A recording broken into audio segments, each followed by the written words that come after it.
The plane jolted slightly as it cut through the clouds, and passengers settled into uneasy silence.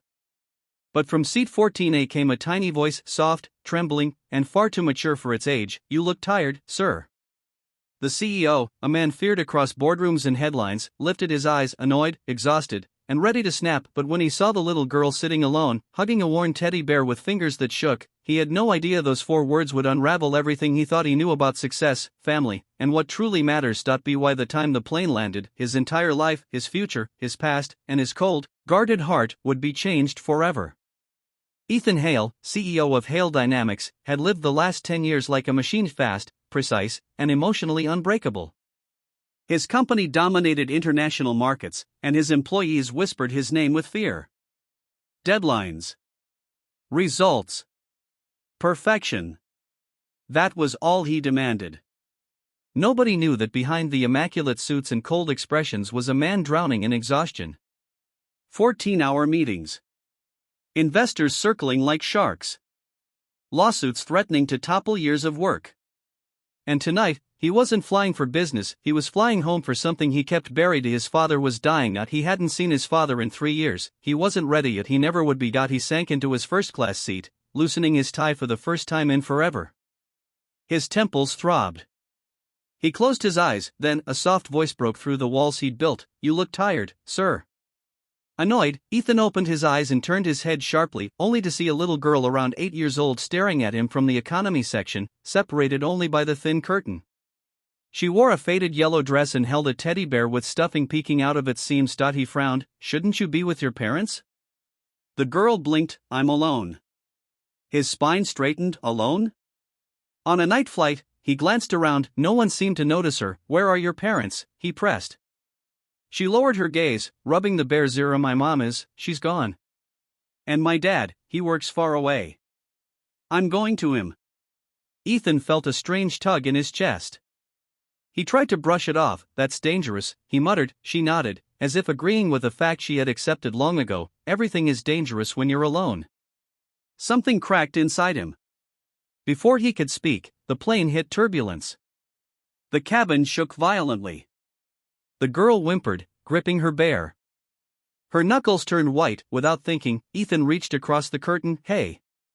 You're okay," he said, surprising himself. Her small hand slipped into his. "Thank you," she whispered. "You remind me of my dad.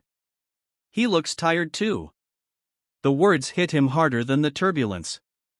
"Why are you traveling alone?" he asked again. She hesitated. "My dad said he'd meet me, if he can get the money for the bus from the airport."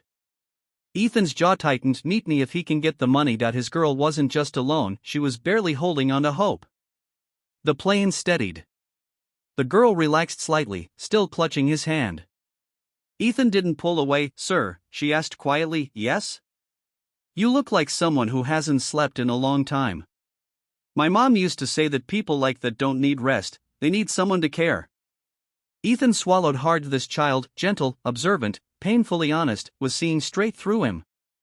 And he hated how much it hurt. The flight attendant approached. "Sir, the captain requested all first-class passengers remain seated."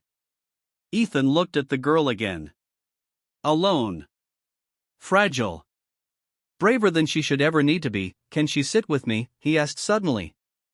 The attendant blinked. "Oh, well, if she's unaccompanied, we'll need to check. I'll take responsibility." Ethan cut in. The attendant nodded. Soon the little girl was sitting beside him, swinging her legs shyly, teddy bear tucked under her chin. "What's your name?" he asked. "Lila." A small smile. "What's yours?" "Ethan."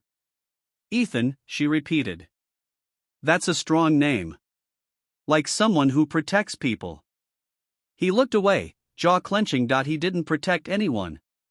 He barely protected himself, but Lila didn't know that. She just believed, and for the first time in years, someone believing in him felt like a miracle. As the plane descended, a storm brewed below, casting the ground in chaotic streaks of rain. Lila clung to Ethan's arm every time lightning flashed. "Don't be scared," he told her gently. "I'm not scared," she whispered.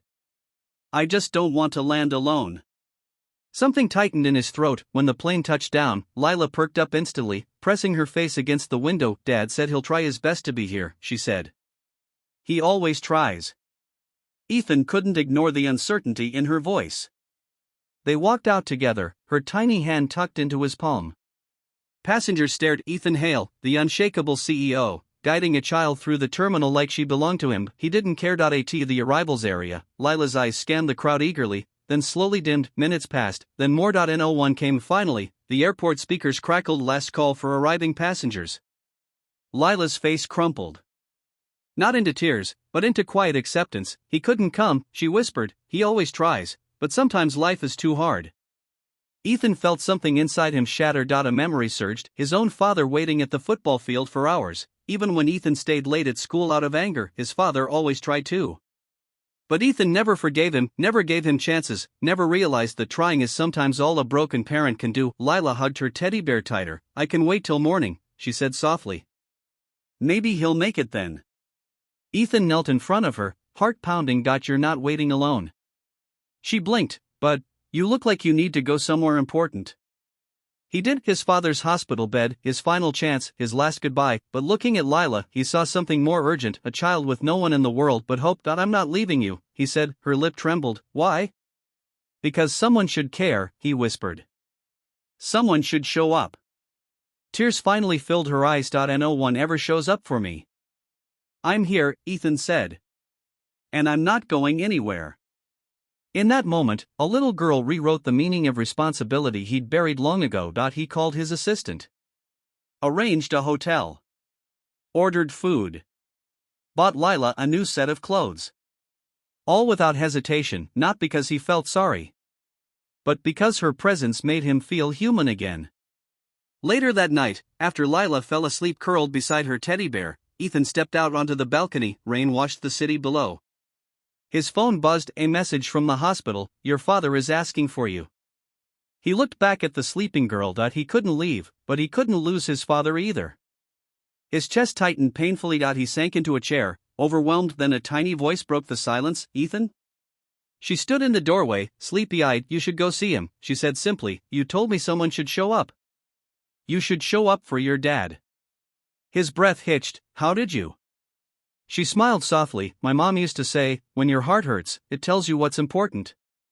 He felt tears sting his eyes for the first time in decades. Lila walked over and hugged him. You helped me today, she whispered. Let me help you too. And with those words, Ethan Hale, the man everyone thought was invincible, broke down quietly into the arms of a child who had nothing but somehow gave him everything.